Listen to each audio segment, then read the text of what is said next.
Bismillahirrahmanirrahim. Assalamualaikum warahmatullahi wabarakatuh. Yang terhormat, Bapak Ibu dosen seminar riset dan proposal yang saya banggakan. Sebelumnya izin memperkenalkan diri, nama saya Muhammad Tufal Sani dengan NIM 12280101138, mahasiswa semester 6 Administrasi Publik Fakultas Ilmu Sosial dan Ilmu Politik UIN Sunan Gunung Jati Bandung. Pada kesempatan kali ini, saya akan mempresentasikan hasil riset yang telah saya lakukan, yaitu mengenai efektivitas kebijakan pengelolaan sampah dan lahan hijau di tengah urbanisasi perkotaan Jawa Barat. Adapun pembahasan yang akan saya sampaikan, yang pertama ada pendahuluan, yang kedua ada rumusan masalah, yang ketiga ada tinjauan literatur, keempat ada penelitian terdahulu, kelima metode penelitian, keenam hasil penelitian, ketujuh diskusi, dan yang terakhir ada kesimpulan. Untuk mempersingkat waktu, marilah kita masuk ke pembahasan yang pertama, yaitu pendahuluan. Dalam peristiwa kali ini, terdapat suatu masalah yang akan dibahas mengenai ketidakseimbangan antara pertumbuhan pembangunan di wilayah perkotaan dan kapasitas ekologis yang tersedia. Sebelumnya, pemerintahan Provinsi Jawa Barat telah melakukan regulasi terkait pengelolaan sampah dan perlindungan lahan hijau, namun efektivitasnya masih diragukan. Adapun isu utama yang menjadi permasalahan dalam kali ini yaitu kebijakan yang diterapkan apakah mengurangi dampak ekologis akibat tekanan urbanisasi atau tidak.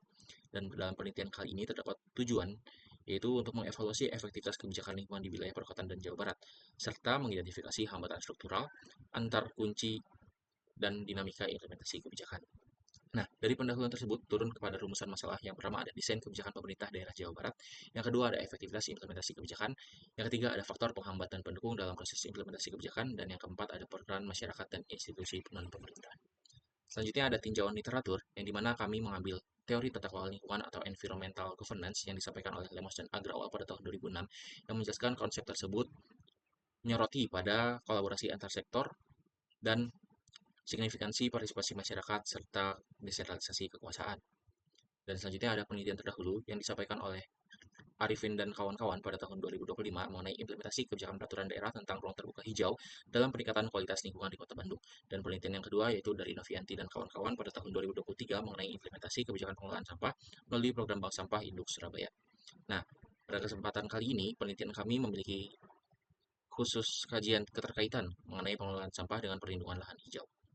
Selanjutnya ada metode penelitian, yang dimana penelitian ini menggunakan pendekatan kualitatif deskriptif dengan pendekatan studi literatur.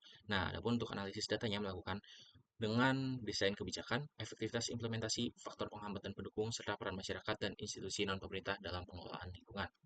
Dan selanjutnya ada hasil penelitian, yang dimana yang pertama mengenai desain kebijakan pengelolaan sampah perlindungan lahan hijau, yang dimana pemerintahan daerah Jawa Barat telah membuat regulasi pengelolaan sampah dan perlindungan lahan hijau.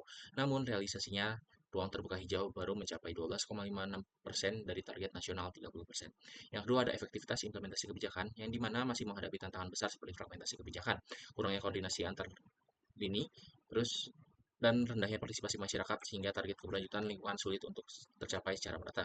Yang ketiga ada faktor penghambat dan pendukung, yang dimana faktor penghambat meliputi keterbatasan anggaran, lemahnya penegakan hukum, rendahnya partisipasi masyarakat, dan kurangnya integrasi antar sektor.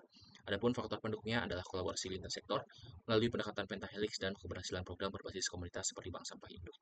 Dan yang keempat ada peran masyarakat dan institusi non-pemerintah yang sangat penting dalam mendukung keberlanjutan lingkungan, terutama melalui partisipasi aktif dalam program pengelolaan sampah berbasis komunitas. Adapun yang selanjutnya ada seksi diskusi dari kelompok kami yang telah menyepakati bahwa terdapat beberapa poin. Yang pertama ada hambatan struktural, seperti koordinasi kelembagaan yang lemah dan penegakan hukum yang kurang tegas menjadi kendala utama dalam pelaksanaan kebijakan.